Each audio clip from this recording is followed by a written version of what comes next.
detention centre at Heathrow and could be sent back at a moment's notice. In a moment, our political editor Eleanor Goodman reports on a new row between the parties over immigration levels. But first, James Blake has this exclusive report on the inspiring actor and the asylum system. This is a case of life imitating art. Last year, the young actor Blair Maloja played a leading role in the film Birthday Boy, the story of asylum seekers who are arrested, locked up and deported as soon as they turn 18. He celebrated his real birthday a few weeks ago.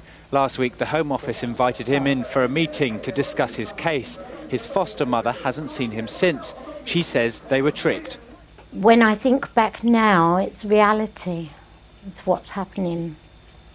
I didn't think Blair would be in that position at all. He was just my son. You don't think of him being kidnapped in a way like this and sent to the other end of the earth. The other end of the earth is Albania, where Blair Maloja's parents were both assassinated. He claims he was arrested there and beaten up by the police when he was 12. He's lived with Mary as her son for over 3 years. She thinks his high profile could be a reason why he was targeted. Blair's an easy target. He's a young man. They can go towards the figures and they can say, well, we've deported so many. We're doing our bit.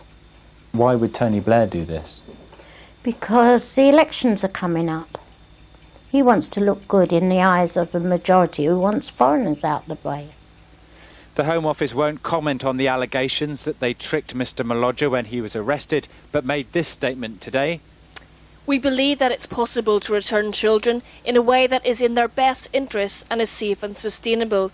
We do not believe that it is right or in keeping with children's legislation that children who can return should remain in the UK indefinitely, separated from their families and communities. Mr. Maloja would have been deported last Thursday until his local Labour MP stepped in. He says the policy of suddenly deporting 18-year-olds is dangerous. The way that it comes down like a guillotine at that age, and that's it. All of a sudden, they're no longer 17, they're now 18, and now they can go back. Clearly, there's more to each case than that, and each case has to be taken on its merits. Blairin's case is that he has no family, no ties with that country. He has now been locked up in Heathrow's detention centre for a week, despite the fact that the medical foundation which examined him concluded he was too vulnerable to return to Albania. I've got panic attacks, you know. Feeling really bad. Sometimes you want to kill yourself, or you can't imagine to be here and when you know you've got someone there who cares about you. And I've been crying every night, but why should I be here? The Home Office has said it will make a decision on Blair Maloja's case in the next 2 days. Depending on the result, he could then be forced onto a plane at a moment's notice. James Blake reporting. Your country's borders protected. That was one of the key promises from Labour on Friday. Yet by Sunday, the minister who made that pledge, Charles Clarke, was telling Labour Party members that he wanted more immigration and more refugees to come to Britain. Today, that provoked the Conservatives to claim that he'd inadvertently revealed Labour's true policy, that of uncontrolled immigration. The Home Secretary claimed that his opponents had taken his words out of context. Our political editor, Eleanor Goodman, reports now on the latest pre-election charge and countercharge. At the last moment, Labour added a sixth promise on immigration to its pledges last week, reflecting the political sensitivity of the issue. As well as the bland assertion, your country's borders protected, the small print talks about ID cards and strict controls that work to combat asylum abuse and illegal immigration. The cards are part of Labour's attempt to regain the trust of the electorate. So too are Labour's new question and answer sessions, and that they allow politicians to be more discursive. But the danger is ministers can give hostages to the opposition, as Charles Clarke did on Sunday when trying to reassure Labour members he wasn't trying to outbid the Tories over immigration. That we want more migration, more people coming to study, to work, more of people coming to look for us for refuge. His comments were seized on by the Conservatives today. There we have it. The Prime Minister has broken his word many times in the past, but now his promises don't even last a week. The Labour Party's election pledges, even when they're so incredibly vague, don't even last 4 days. Their pledge on immigration has expired even before the ink is dry on their cobbled-together card. Last week, Labour announced new measures to tighten up on asylum abuse and a points system it was claimed would only allow in those workers the country needed. The implication was that it would reduce immigration, but when pressed, the Prime Minister would only say net immigration would probably fall.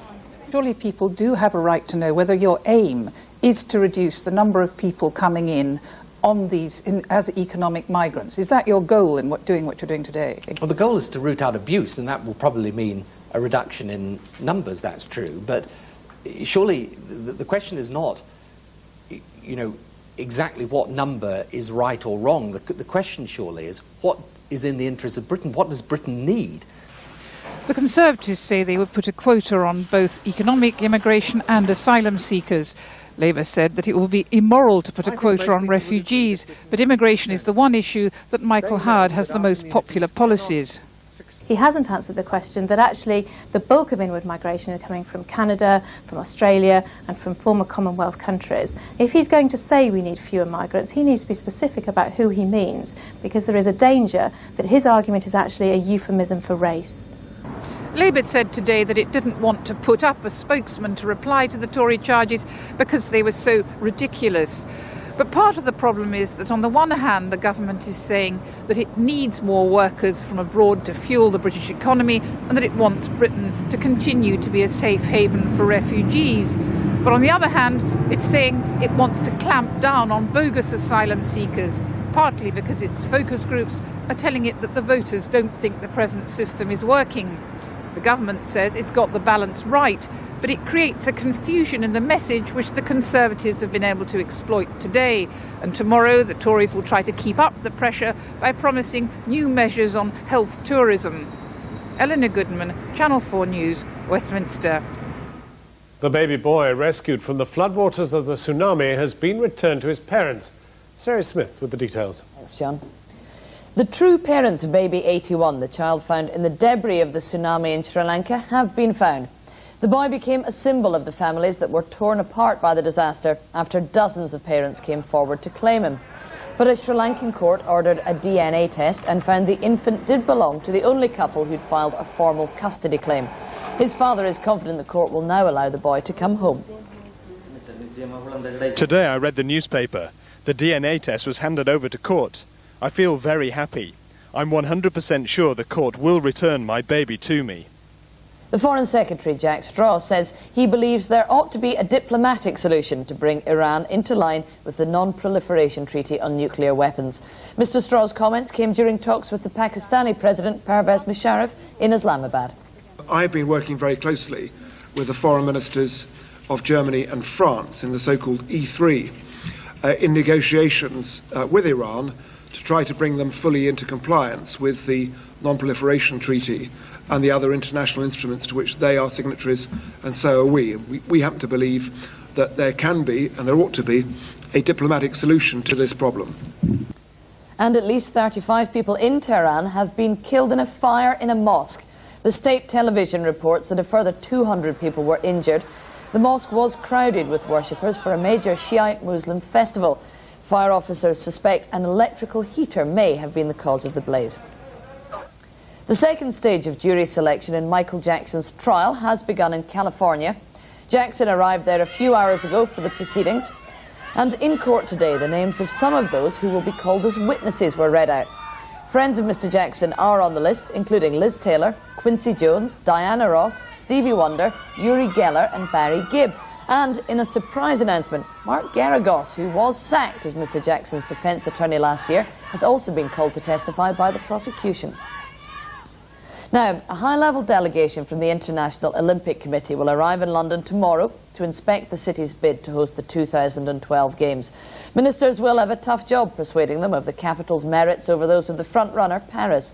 But the Culture Secretary, Tessa Jowell, may have had an even harder task today. She's been trying to convince the rest of Britain that the London Games will bring benefits to the whole country. Carl Dinnan caught up with her on a whistle-stop tour of the Midlands. By the time we caught up with the Culture Secretary just after lunch, she was already on her 5th stop and had temporarily dispensed with her promotional London bus to try and make up some time.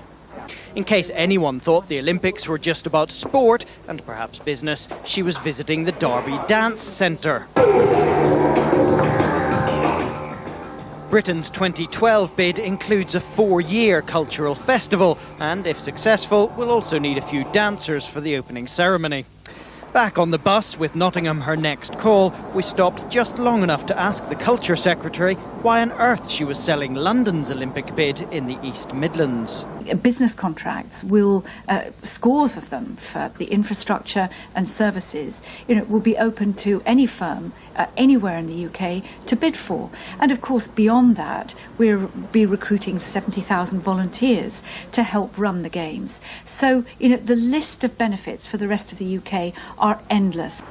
Of course, you would expect the Culture Secretary to be enthusiastic. So at the National Ice Centre, while she watched the British speed skating team, amongst others, we slipped out to speak to a few locals. Surely no one in Nottingham would be that excited about the London Olympics. I think it's a really good idea, yeah. I mean, I think the Olympics hasn't been here since, what, God knows, I don't know, 40, 60 years or something, so yeah. I think it's brilliant. I think that the UK has long awaited the Olympics. A long time, since 1948. Maybe the bus was working. With barely time for a cuppa, it was then time to head for the Loughborough University Swimming Centre, one of many sites which might expect to be an Olympic preparation camp for visiting teams. Tessa Giles has been tearing through the Midlands at quite some rate of knots today, trying to persuade people that the London 2012 bid is a good idea. If our unscientific poll is anything to go by, though, she doesn't have much persuading to do. Outside London, at least, that job is going swimmingly. Carl Dinnan there in the East Midlands. Now for a look at the markets, and there were strong gains for the pound against the dollar today, fueled by speculation that the Bank of England might be considering a rise in interest rates. The index of 100 leading shares was down by more than 2 points. A short time ago, the pound was up against the dollar by over 2 cents, and sterling was up against the euro by more than half a cent. Large parts of Europe have been suffering an extreme cold snap, with Germany and Austria the worst affected. There were warnings of avalanches in the Austrian Alps, with severe power cuts and severe flooding in many locations. More than 80 centimetres of snow fell last night, and there are forecasts of more on the way. Now we'll take a look at the weather closer to home.